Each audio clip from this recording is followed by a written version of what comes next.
Voilà, qu'en est-il de la protection des œuvres de l'esprit en République démocratique du Congo? Comme invité sur ce plateau, nous avons le pasteur Andy Francis Ouatsi Kadima. Vous êtes écrivain et aussi l'un des précurseurs des églises de réveil, l'un des précurseurs congolais, des églises de réveil en Occident. Vous êtes aussi l'un des disciples des premières heures du pasteur Haïdi Nabala, initiateur de l'église Zambé Malamu, que vous connaissez d'ailleurs, chers téléspectateurs, à travers tout le pays. Voilà, pasteur, vous êtes un homme de la Bible, de la parole, vous prêchez l'évangile chaque jour, ici, en Europe et ailleurs, et en RDC. Maintenant, pourquoi vous avez encore cette passion d'écrire, de publier des ouvrages?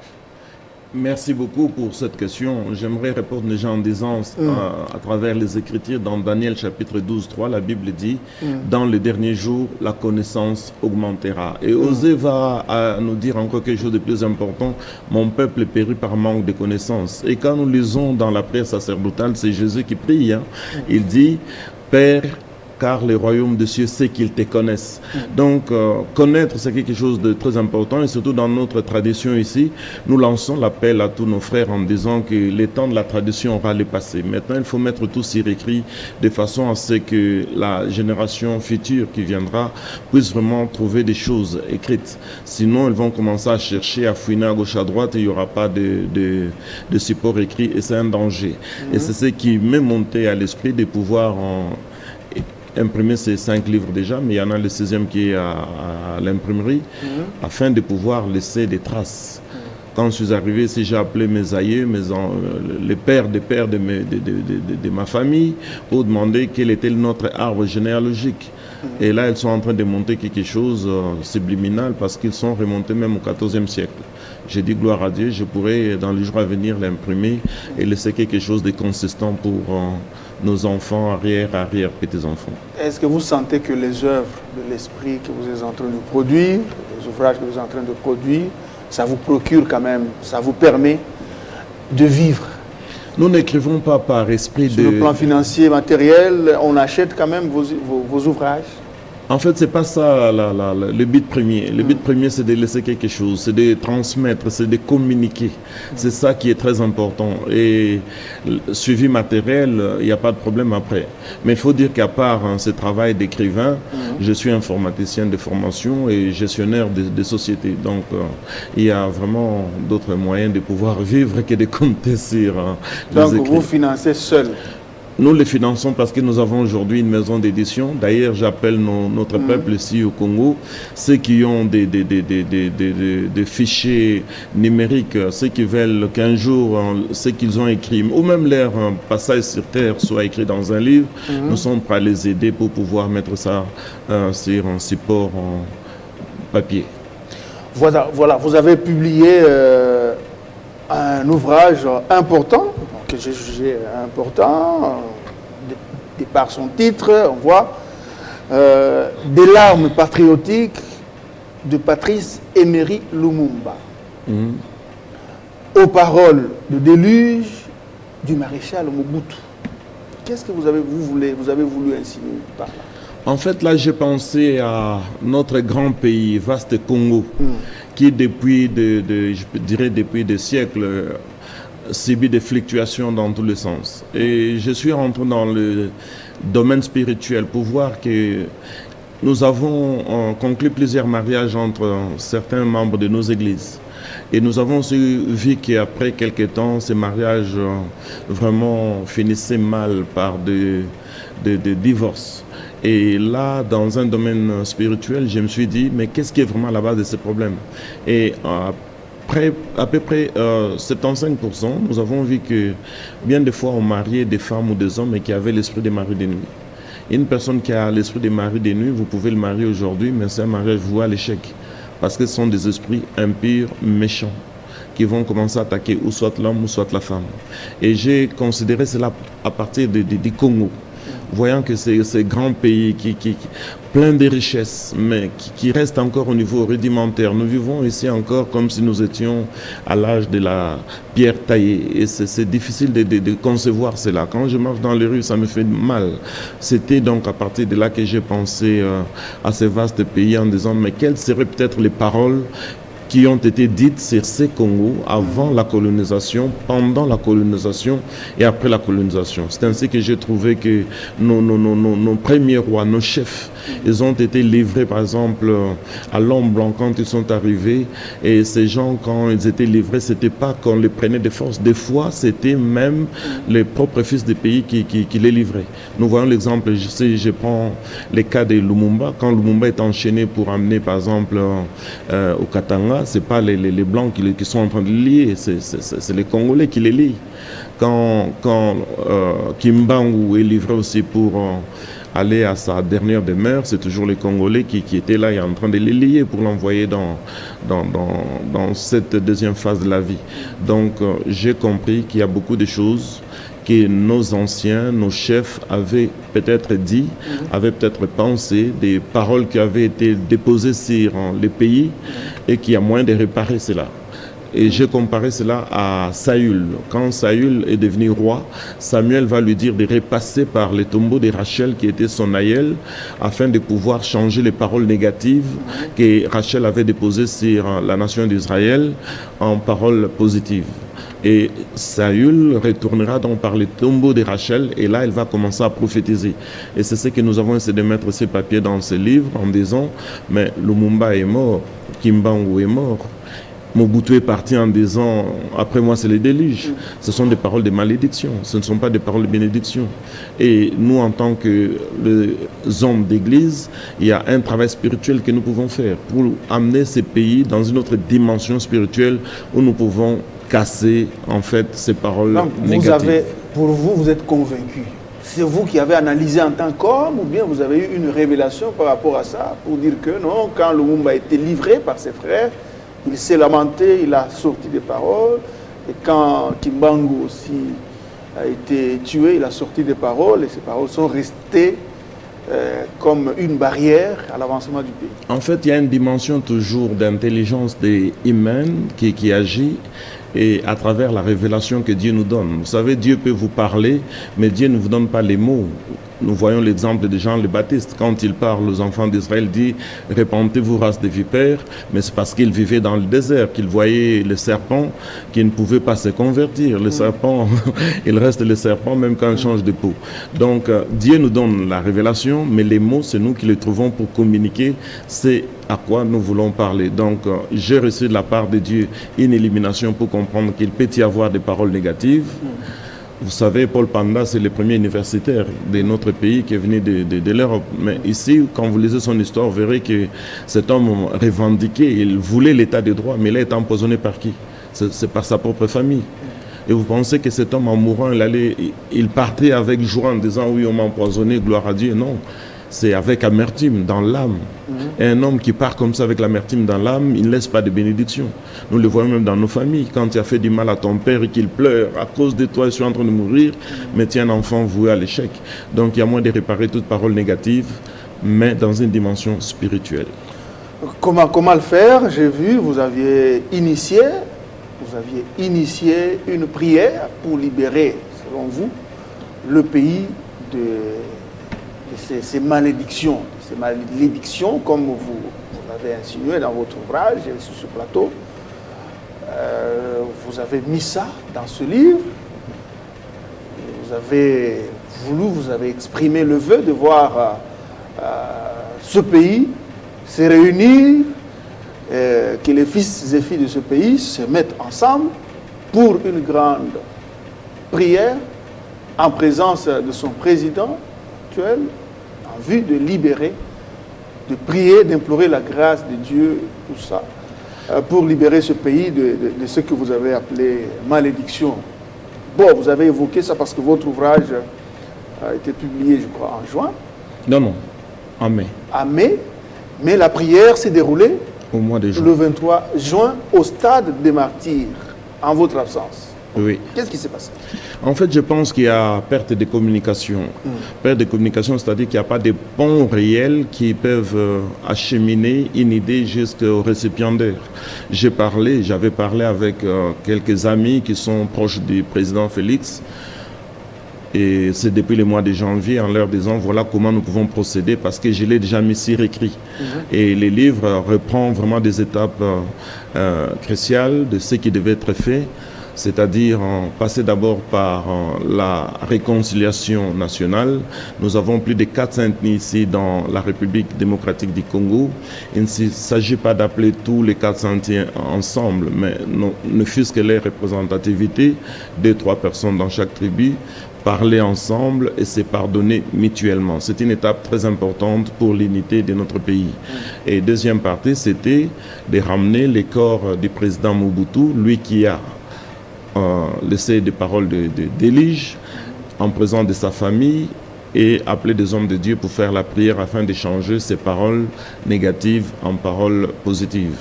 Et troisièmement, c'était que le président devait présenter un répertoire dans lequel il demandait pardon au nom de ses prédécesseurs.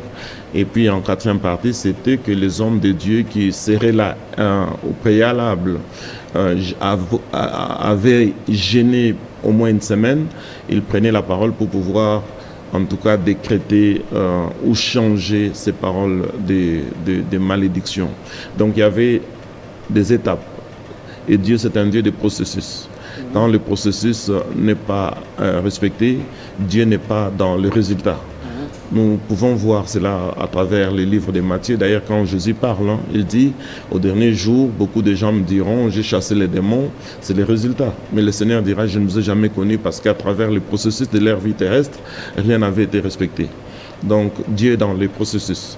C'est ainsi que, ayant préconisé tout cela, je me suis réjoui de voir cette grande action le 23 juin et je pense que dans la suite peut-être des autres étapes, Dieu pourra nous aider à intervenir pour dire vraiment au président ce qu'il devait faire parce que je pense que je suis bien disposé à le faire plutôt que d'autres personnes. Donc pour vous, la prière du 23 juin, la grande prière qui s'est déroulée ici à Kinshasa au stade des Martyrs, n'a pas respecté le processus. D'où les résultats attendus, ça ne va pas être à l'ordre du jour. Je pense que c'est Jésus qui parle. Il dit quand tu vas donner ton offrande, avant de la donner, si tu as un nœud avec quelqu'un, il serait mieux de partir d'abord vers cette personne, demander pardon, puis revenir redonner ton offrande. Et c'est un processus vraiment, comme je peux le dire, une condition sine qua non de toute bénédiction. Comment pouvons-nous faire une prière si au départ nous ne nous sommes pas demandé pardon? C'est ça le problème. Et là, je ne jette pas la pierre au président de la République, mais je pense tout simplement que le processus, selon mes écrits, n'a pas été en fait envisagé. C'est le processus qui n'a pas été respecté ou bien vous avez été choqué par le fait que l'idée qui est venue de vous, ce sont d'autres personnes plutôt qui l'ont appliquée. Non, le problème n'est pas que cela soit moi qui soit là pour faire quoi que ce soit. C'est pas ça qui vous... Non, c'est pas ça. Le problème, c'est les processus. Et j'en reviens de colère en vous. Non, il n'y a aucune colère. Au contraire, il y a de la joie parce que dans mon deuxième livre, je félicite le président. Dans le livre, les crimes par le frère de sang, alors que dans le premier, je mettais le processus. Dieu, c'est un Dieu des processus. Quand nous respectons le processus, nous voyons les résultats. Nous risquons de ne pas voir les résultats quand le processus n'est pas respecté. Et j'ai donné des exemples dans mon livre. Vous voyez, on dit que Dieu a tué Uza. Parce que Uza a essayé de mettre sa main quand l'arche de l'Alliance trébuchait à gauche à droite. Mais ce n'est pas Dieu qui a tué Uza. Uza a été tué tout simplement parce que le processus n'avait pas été respecté, selon lequel... Quand vous transportez l'arche, ce sont les Lévites qui devaient les porter sur les épaules. On ne devait pas déposer l'arche sur un animal. Vous voyez? Donc Dieu est dans le processus. Et ce processus, c'est ce que j'ai écrit dans les livres. Et c'est ce que je dis qu'il y avait une perte de communication. Il y avait vice de procédure. Perte de communication parce que le message donné n'a pas atteint vraiment le cible tel que cela a été donné. Ok, qu'est-ce que vous revendiquez concrètement? Je ne revendique rien. Je souhaite vraiment que dans les prochaines étapes, nous puissions aller dans le modèle selon lequel Dieu nous a donné. Vous voyez, quand Moïse construit l'arche, Dieu lui a donné le processus, comment le faire. Quand Salomon construit l'arche, la Bible dit que le processus était déjà là. On n'entendait même pas les cris des marteaux ou des birins à travers la ville ou les villages parce que tout était déjà coupé et tout était vraiment à la bonne dimension, à la bonne mesure. Et si nous marchons dans le processus que Dieu nous donne, je pense que la victoire est toujours certaine. Vous avez dit le processus pour la prière en faveur de la nation le 23 juin dernier au stade de Martyrs n'a pas été respecté. Mais quand ça s'est déroulé comme à la manière dont on a vu à la télé et sur place, en votre absence, qu'est-ce que vous avez fait comme démarche pour... Est-ce que vous avez initié une démarche pour rencontrer le chef de l'État, Félix Tshisekedi? Je pense que j'ai connu le chef de l'État dans la diaspora à partir de la Belgique. Je l'ai interviewé, j'étais aussi journaliste parmi les combattants autrefois. Okay. Mais il faut dire qu'aujourd'hui, vous essayez d'appeler tout le monde. Si vous voulez l'atteindre, on vous dira non, il est devenu une institution, vous ne pouvez pas. Donc je n'ai pas forcé. Je n'ai pas poussé le bouchon loin. Je pense tout simplement que Dieu qui nous a mis cela à cœur, il permettra vraiment, dans son amour, dans sa grâce, que ce qu'il a donné à ses enfants puisse aboutir à un résultat vraiment dans une dimension exponentielle. Donc vous avez évoqué dans votre ouvrage aussi que la RDC a perdu ses repères. Qu'est-ce que vous entendez par les repères de la RDC qui sont perdus? La RDC a perdu ses repères, je peux vous dire, dans les années 70, on donnait un Zaïre, à l'époque on avait des dollars. Mais aujourd'hui, vous donnez combien de francs pour avoir des dollars? Une fois, j'étais à l'ambassade américaine demander mon visa, je suis rentré les premiers, je suis sorti les derniers. Tous ceux qui étaient là, les premiers sont passés. J'ai posé la question après au monsieur de l'immigration, il m'a dit, mais c'est parce que vous nous traitez de la même façon dans vos ambassades aussi. Vous déposez un passeport congolais dans n'importe quelle ambassade du pays, même en Turquie, on va commencer à les tourner à gauche, à droite, et tous les autres passagers vont passer. Vous êtes là en train de regarder, vous posez la question, qu'est-ce qui se passe? Je pense que nous avons besoin de retrouver ces grands honneurs, cette dignité congolaise. Et là, j'apprécie les discours du président de la République qui travaille dans cette dimension. Ok, vous avez parlé aussi de l'intégrité du territoire. Vous avez évoqué les archives du pays qui sont mal gérées depuis l'époque coloniale jusqu'à ce jour, ce qui fait que la mémoire de la population, l'histoire du pays est torpillée. Là, c'est simple. Limpide comme l'eau de la source. Aller seulement ici à l'hôpital, je ne sais pas, général ou peut-être en Galima, poser la question pour quelqu'un qui est né en 70, si vous pouvez retrouver son certificat de naissance. Je pense qu'ils vont fouiller, ils vont fouiller. C'est très important que nous puissions garder nos archives de façon à ce que nous puissions même les numériser. Je suis informaticien, je peux faire ce grand travail, numériser nos archives de façon à les garder, même après un siècle. Quand quelqu'un viendrait, poserait seulement une petite question, on va là-bas, on ouvre les tiroirs, on trouve ce qu'il demande.